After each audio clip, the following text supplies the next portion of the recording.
자, 이어서 많은 분들이 기다리고 계셨던 배구 이야기로 넘어가 보도록 하겠습니다. 두 분이 다 현장에는 안 가셨겠지만 그래도 이제 다 전해 들으셨을 텐데 현장 분위기는 어땠다고 그래요? 안 그래도 제가 이제 오늘 여기 오려고 거기 풀기자로 갔다 온 이제 스포츠 경영의 이정호 형한테 전화를 해서 좀 현장 분위기를 물어봤죠. 네. 저는 이정원 기자에게 취재를 네. 뭐 다를 수도 있고 네. 같을 수도 있는데 형 어땠어요? 했더니 분위기가 그렇게 썩 좋지는 않았어. 그래서 그렇게 얘기를 해주시더라고요. 그래서 왜요? 했더니 그러니까 대여급으로 평가받은 선수들이 딱 시작 직전에 불참을 되게 많이 그렇죠, 했잖아요. 남자부의 네. 네.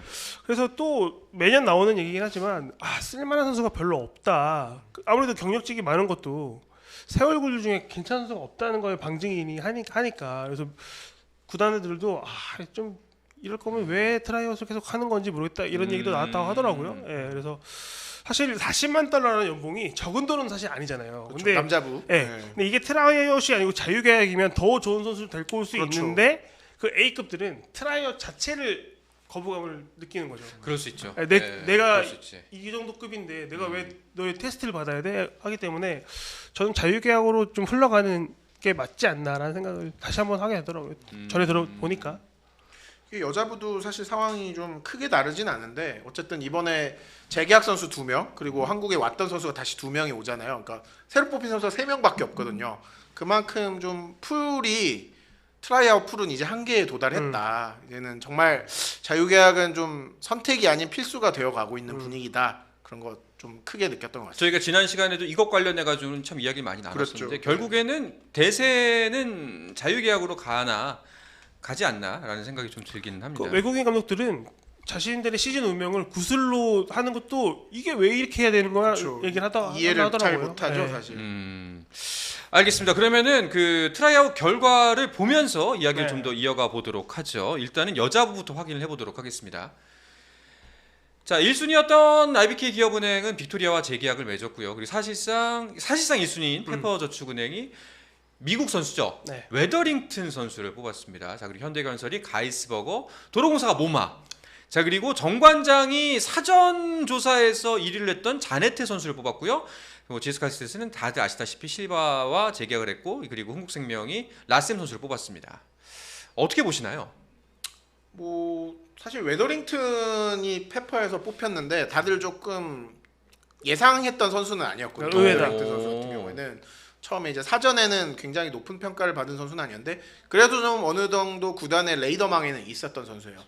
이 선수가 이제 키는 180 중반대예요. 크진 않아요. 모마랑 키가 비슷해요. 네. 네. 근데 이제 파워가 굉장히 좋은 선수라서 말씀해주신 대로 모마와 좀 비슷한 느낌. 파워가 조금 좀 흑인 선수, 탄력 있는 선수라는 느낌이고 페퍼 같은 경우에도 아마 여러 선수를 좀 염두에 뒀었는데 결과적으로는 좀 파워 있는 선수가 필요하다고 생각해서 웨더링턴을 뽑았는데 사실 좀 여러 좀 방향에서 이야기 들어보면 웨더링턴이 1순위 감일까 좀 의심하는 분들도 있고 그래도 뭐 그 정도 능력은 있는 것 같다라고 평가도 있었던 것 같아요. 근데 이제 뽑았을 때는 어떤 일종의 노림수가 있었을 거 아닙니까? 어떤 부분을 중점적으로 봤을까요? 저는 모마의 성공을 보면서 그러니까 굳이 신장보다는 작더라도 파워가 있으면 맞고 튀는 이런 걸 보면서 그렇게 하지 않았을까. 그리고 작년에 지난 시즌에 키 큰 선수 뽑았다가 좀 안 그렇죠. 좋았잖아요. 네. 그래서 작더라도 내실인 선수 뽑자 뭐 이런 기조가 아니었을까 생각이 들더라고요. 네, 알겠습니다. 자, 그리고 3순위 현대건설은 가이스버거 선수를 뽑았는데 이 선수는 어떤 선수인가요? 오늘 강성현 감독님과 좀 마침 통화가 됐어요. 예. 그래서 좀 어떤 의도였는지 좀 궁금하더라고요. 왜냐면 가이스버거 선수 같은 경우는 이제 미국에서 대학 리그에서만 뛰었고 프로 경험이 아예 없는 선수거든요. 그리고 이제 이번에도 영상이 몇 가지 이제 인터넷에 있는데 후위 공격을 하는 영상이나 뭐 서브 영상이 별로 없었대요. 그래서 좀 그런 것들을 좀 체크를 하고 갔고 현장에서 확인을 해보니까 이 선수가 어쨌든 실측 키가 1m 98cm거든요. 장신이에요. 네. 그래서 좀 어느 정도 높이가 있는 선수이고 좀 한국에서 기량을 좀 갈고 닦으면 좀 좋아질 수 있을 것 같다는 판단을 내렸다고 좀 설명을 해주셨어요. 사실 현대건설 같은 경우도 지금 이제 이다현 선수가 빠져나갔고 좀 높이라든지 여러 가지 좀 측면을 보완해야 되는 문제도 있기 때문에 좀 약간 어떻게 보면 약간 성장을 좀 시켜서 좀 V리그에 맞는 선수로 만들려고 한다. 그래서 좀 개인적으로는 감독님 얘기를 듣고는 도로공사에서 뛰었던 켈시 페인 선수가 생각나더라고요. 그 선수도 한국에 왔을 때는 좀 기량이 부족하다는 이야기를 들었는데 2년 차 때는 좀 성장해서 제일 좋은 경기력을 보여줬었거든요. 네. 아마 현대건설도 좀 그런 것을 생각하고 있는 게 아닌가 싶었습니다. 알겠습니다. 자, 그리고 도로공사는 모마를 뽑았고, 자, 그리고 5순위 정관장이 자네테 선수예요.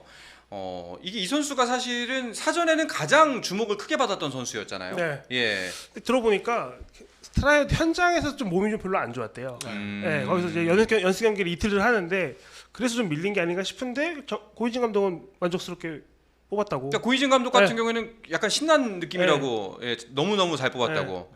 그러니까 다들 먼저 채갈 줄 알았는데 그렇죠. 이게 웬 떡이야 이런 그래서 느낌이었을까요? 5순위에서는 오지 않을 거라고 그러니까. 생각한 선수가 온 거기 때문에 뭐 그런 부분에서는 만족하는데 뭐 어쨌든 제가 봤을 때는 부키리치 선수만큼 하기는 쉽진 않을 않죠. 거예요. 포지션 자체도 일단 아포지시고 대신에 이제 자니치 선수가 굉장히 배구를 잘하는 선수입니다.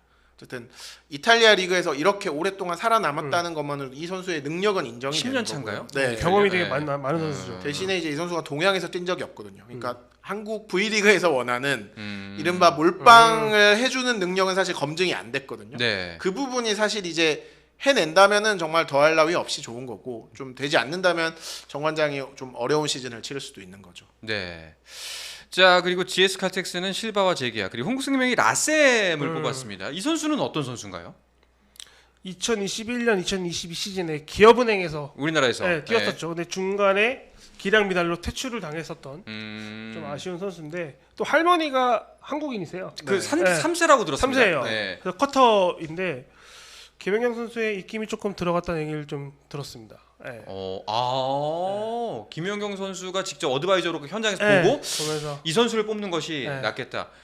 육성형으로 본 걸까요? 그러면 어떤 느낌이었을까요? 아니요, 그 라셈 선수가 냉정하게 말하면 4년 전에는 사실 한국에서 뛰기 좀 부족한 기량이었는데 네. 최근에 이제 푸에르토리코 리그 MVP도 오르고 돌고 좀 돌면서 기량이 4년 동안 좀 성장한 부분이 분명히 있었다고 네. 현장 관계자들이 입을 모았다고 합니다. 그래서 사실 이번에 다시 한국에 올 수 있는 선수로 한 2명 정도가 이름이 꼽혔는데 이제 윌로우 선수 흥국생명에서 뛰었던 그리고 라셈 선수가 이름이 불렸는데 아무래도 윌로우 선수는 한번 한국에서 해봤기 때문에 좀 라셈 선수로 선택을 한 것 같습니다.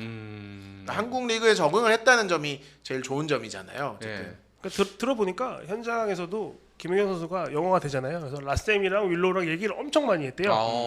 그래서 이제 했는데 이제 뽑고 나서 윌로우가 떨어지고 나서도 김연경 선수가 가서 위로도 해주고 네. 그래서 다들 하는 말이 분명히 누군가는 어떤 구단은 교체를 할 시기가 올 거거든요. 뭐 부상이든 뭐 기량이 안 좋든 그때 가장 먼저 1순위가 윌로우가 될 거다라고 다 얘기를 하더라고요. 네. 레니 존슨의 딸, 우리 전설의 딸. 그렇죠. 네.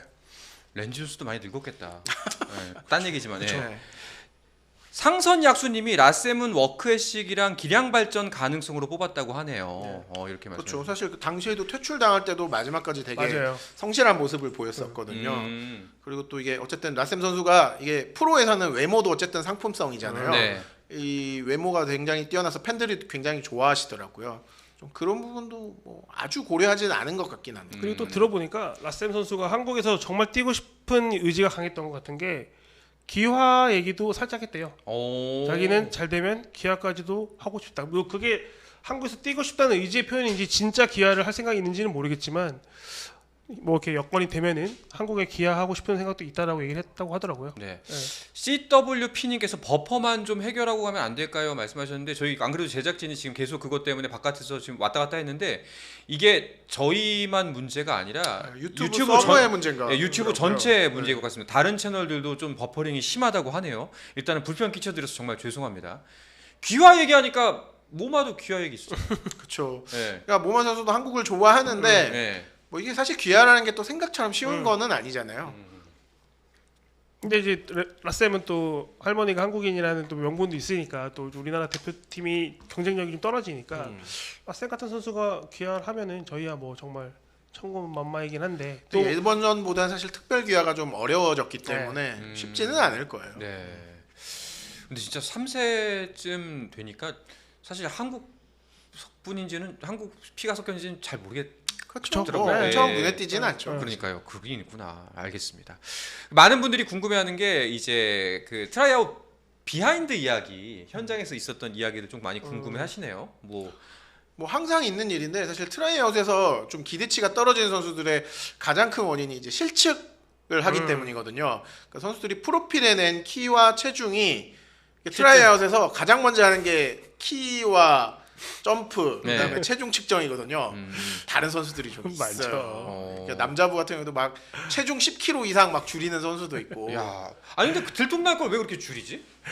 일단은 또 자기가 초청을 받으려면 또 관심 선수에 들어야 되잖아요. 지금 KB에 뛰고 있는 그 야쿱 선수도 네. 프로필 187이에요. 네. 그래서 제가 작년에 취재하다가 이제 직접 물어봤잖아요. 물어봤어요. 너 키 187 아닌 것 같다 했더니 나 78이야. 얘가 되게 솔직하게. 10을 줄여? 9세 7줄인 거야. 야. 근데 자신의 그 몸값을 위해서는 네. 알겠습니다. 비일비재합니다. 그런 거요. 네. 야콥 선수 같은 경우는 트라이아웃도 안 했었잖아요. 그러니까요. 그러니까 진짜 그런 트라이아웃이 비용이 꽤 많이 들거든요. 한 7억 정도 든다고 들었어요. 네. 근데 좀 완전히 안 보고 뽑을 수는 없어서 이렇게 어쨌든 한정된 풀에서 할 경우에는 이걸 하긴 해야 됩니다. 사실. 네.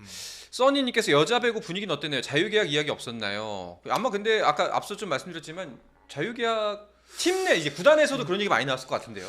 남자분은 이제 뭐 거의 가닥이 잡혔는데 여자분은 사실 아직까지 네.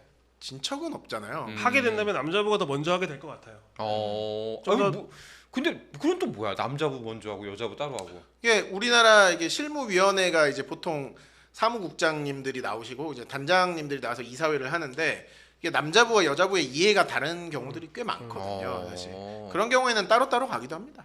알겠습니다. 치즈직에서 이구님이 트라이아웃 가장 잘 뽑은 팀 두 분 기자님이 어디라고 보시나요? 야 이거 조심해서 여자부, 말해야 네. 되는데. 조심해서 말해야 된다고? 여자부 저는 있어요. 저는 도로공사 모마. 모마가 5년째거든요. 한국에서. 네. 근데 GS에서 2년, 현대건설에서 2년을 뛰었는데 첫 시즌을 정말 잘했어요. 아 그렇죠. 네. 그러니까 도로공사도 사실 지난 시즌 아쉬웠던 게 니콜로바의 좀 득점력이 좀 아쉬웠잖아요. 근데 모마가 폭발력은 있는 선수니까 네. 모마면은 충분히 도로공사의 전력을 업그레이드 시켜줄 수 있다 생각해서 저는 모마가 제일 검증도 됐고 그리고 첫 시즌이 잘 뛰는 또 징크스가 있으니까 저는 제일 괜찮게 뽑았다 생각을 합니다. 한국인 남편을 소개를 시켜줘야 할 텐데 네. 기화시켜야 할 텐데. 김혜경 기자는요? 저는 뽑힌 순번에 비교하면은 정관장이 그래도 자네티 선수를 잡아서 나름 그래도 괜찮지 않았나 싶은 생각은 있습니다. 사실 웨더링턴 선수는 너무 물음표가 많아서 그러니까 좋은 평가를 내리시는 분들도 꽤 있는데 좀 사실 뚜껑을 좀 열어봐야 될 것 같아요. 그리고 전체로 보면 1순위가 결국 나오긴 했는데 재계약한 빅토리아가 네. 제일 나아 보입니다. 사실. 아, 그래요? 네. 뭐 기량, 인성 모든 면에서 이미 적응이 끝났다는 점에서 또 네. 빅토리아는 한 시즌 뛰어봤기는 늘 네. 거예요. 기량이 네. 더. 예. 그래서 저는 뭐 조금 이르긴 하지만 이번 시즌 아시아 쿼터 외국인 선수 종합하면 IBK와 GS가 제일 잘 괜찮다. 뽑았다고 생각하거든요. 그 그중에 IBK는 정말 다음 시즌 우승 후보로서 손색이 없다고 생각을 합니다. 세터가 해결돼야. 뭐 세터는 이제 세터 출신 감독님이 네. 잘 해결하셔야죠. 네. 알겠습니다. 그러면 가이스버거 선수는 사실 지금 아는 게 전혀 없어가지고 뭐 아까도 말씀드린 약간 성장형 캐릭터니까 네. 이 선수가 이 짧은 기간에 어느 정도 성장할 수 있을지 이제 현대건설 코칭 스태프에게 이제 큰 과제가 되는 거죠. 그래서 8월에 합류를 해서 이제 한 2달 정도 훈련을 할 텐데 그 2달 정도 아직 젊은 선수잖아요. 네. 유의미한 변화를 이끌어내서 예를 들어 지난 시즌 부키리치 선수 그렇죠. 같이 이 선수가 알고 보니 배구 천재였다. 이러면은 또 현대건설이 굉장히 또 1등이 될 수도 있는 거죠, 사실. FY님이 라셈을 생각하고 있던 다른 구단도 있었나요? 저는 그 얘기 못 들었어요. 근데 저 아마 질문 좋다. 순번이 네. 정말 7번까지 내려가는 팀이라면 라셈 선수를 고려는 해보지 않았을까 싶긴 해요. 그러니까 여자부에서 우리가 뽑힐 수 있는 풀이 이번에 뽑힌 선수들 말고는 별로 없었죠. 거의 없었거든요. 사실 윌로우 선수랑 라셈 선수 정도밖에 이야기가 나오지 않았어요. 알겠습니다. 근데 그 생각은 해요. 라셈이 투투쿠보다 나을까? 그 생각은 들기는 하긴 해요. 근데 이제 KYK가 없는 흥국에서니까 네, 그렇죠. 다른 유형의 선수가 분명히 네, 필요하겠죠. 그렇죠. 공격력이 조금이라도 더 좋은 네. 선수가 네. 필요한 거였고 네. 사실 그걸로 이제 좀 라셈 선수를 결정한 것 같습니다. 알겠습니다. 스포츠 플러스 최종의 무대 스포츠 플러스 인터넷 없이